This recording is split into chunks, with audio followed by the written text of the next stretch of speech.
کیا وہ بھی آپ کے ساتھ کھڑے ہوتے ہمیں نظر آ رہے ہیں؟ آصف بھائی یہ جو آپ نے سوال پوچھا ہے یہ بنیادی پر یہ طور پر یہ 3 سوال بن جاتے ہیں۔ والد محترم کا جو سیاسی کیریئر ہے وہ 1983 میں پہلے ممبر ڈسٹرکٹ کونسل بنے اور متواتر 3 دفعہ وہ ممبر ضلع کونسل رہے اور اس شہر کے چیئرمین بھی 1 دفعہ بنے۔ ایم پی اے کا الیکشن بھی انہوں نے 2-3 دفعہ کنٹیسٹ کیا اور قریب سے مطلب تھوڑے ووٹوں سے وہ ہار گئے۔ اس کے بعد میرے بھائی بھی 2 دفعہ ناظم بنے۔ آپ یہ فرما رہے تھے کہ آپ نے دوستوں کے لیے قربانیاں دی ہیں۔ میں یہ سمجھتا ہوں کہ آپ کسی کے لیے قربانی دیں گے تو اس کے ریٹرن میں آپ کو اچھا جواب ملے گا، نو ڈاؤٹ۔ نہیں سر، یہاں ایک میں رکتے ہیں۔ ابھی تک کی جو آپ کے خاندان کی سیاسی تاریخ ہے یا جو آپ نے قربانیاں دی ہیں اس کا کہیں ہمیں آپ کو وہ بدل نہیں ملا، ہمیں نظر نہیں آیا کہ دوستوں نے بھی آپ کے ساتھ ویسا آپ کو اس کا جواب دیا ہو یا آپ کے لیے ویسی قربانیاں دی؟ یہ بات آپ کی درست ہے، یہ تو ان دوستوں پر ڈپینڈ کرتا ہے، لیکن مجھے محسوس ہو رہا ہے کہ دوست اب قربانی ضرور دیں گے انشاءاللہ تعالی۔ ہم آنے والے اس بلدیاتی الیکشن میں امیدوار ہوں گے اور ہمارے دوست بھی ہمارے ساتھ ہوں گے۔ سر آپ یونین کونسل میں امیدوار ہوں گے یا اس سے کوئی اوپر کی سطح پہ بھی سوچ رہے ہیں؟ جی انشاءاللہ تعالی ہم اس میں یونین کونسل پہ بھی ہوں گے ہمارے دوست۔ تحصیل ناظم کا بھی الیکشن ہم کنٹیسٹ کریں گے اللہ کے حکم سے۔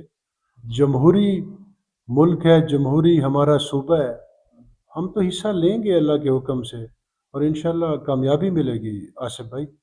اچھا سر، آپ کہہ رہے ہیں کہ آپ تحصیل ناظم کا الیکشن لڑیں گے، آپ لڑیں گے، آپ کے بھائی لڑیں گے یا آپ کے والد صاحب لڑیں گے۔ تحصیل ناظم کا الیکشن ایک مشکل الیکشن ہوتا ہے۔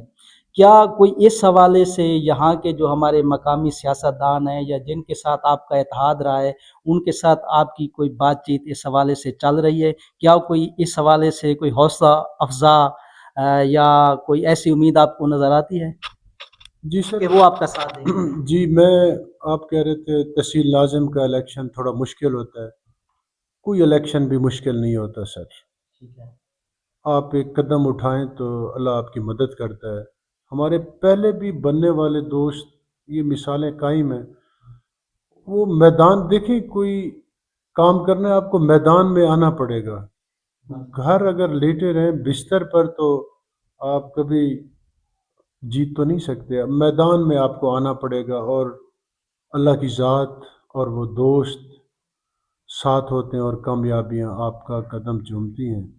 اور میں سمجھتا ہوں کہ ہمارا کردار اس شہر کے لیے ہمیشہ مثبت رہا ہے، ہماری کسی کے ساتھ زیادتی نہیں ہے۔ علاقے کے ساتھ ہم نے زیادہ ووٹ بھی علاقے کے دوستوں کو دیے ہیں اور وہ ہمیں اس کا انشاءاللہ یہ کریڈٹ ملے گا اللہ کے حکم سے، ہم انتہائی پر امید ہیں۔ اچھا سر، میرا تو خیال تھا کہ میں آپ سے بہت سے سوالات پوچھتا، لیکن یہ پہلی بار ایسا ہوا ہے کہ میں نے اسی اسٹوڈیو میں بیٹھ کر بہت سے سیاستدان دوستوں کے، وکلاء کے، ٹیچر صاحبان کے، سیاسی سماجی شخصیات کے انٹرویو کیے ہیں۔ اور میں ہمیشہ یہ کوشش کرتا ہوں کہ جب یہاں کوئی شخصیت آتی ہے تو ہمارے علاقے کی جو عوام ہے، نوجوان ہیں، ان کی بھی رائے لی جائے، ان کے سوالات کیے جائیں۔ جی ان کا حق بھی ہے کہ وہ منتخب نمائندوں سے یا کوئی بھی عوامی شخصیات ہو ان سے سوال پوچھیں۔ تو یہ پہلی بار ہوا ہے کہ جتنے سوالات عوام نے، ہمارے دوستوں نے آپ سے پوچھے ہیں وہ آج تک کسی سے نہیں پوچھے۔ اس لیے میں اپنے سوال تھوڑے کم کر رہا ہوں اور عوام کے جو سوالات ہیں ہمارے دوستوں کے وہ میں آپ سے ضرور پوچھوں گا۔ میرا سر ایک اور سوال ہے کہ ماشاءاللہ آپ کافی فٹ نظر آتے ہیں، اس فٹنس کا راز کیا ہے؟ آصف بھائی یہ سب سے پہلے تو اللہ کی رحمت ہے سر۔ دوسرا میں واک ایکسرسائز میں سمجھتا ہوں کہ جیسے کھانا ضروری ہے آدمی کو کے لیے، یہ ایکسرسائز اور واک بھی اسی طرح ضروری ہے۔ الحمدللہ صبح نماز پڑھ کے ایک لمبی واک کرتے ہیں اور سارا دن بالکل ہیپی فیل ہوتا ہے۔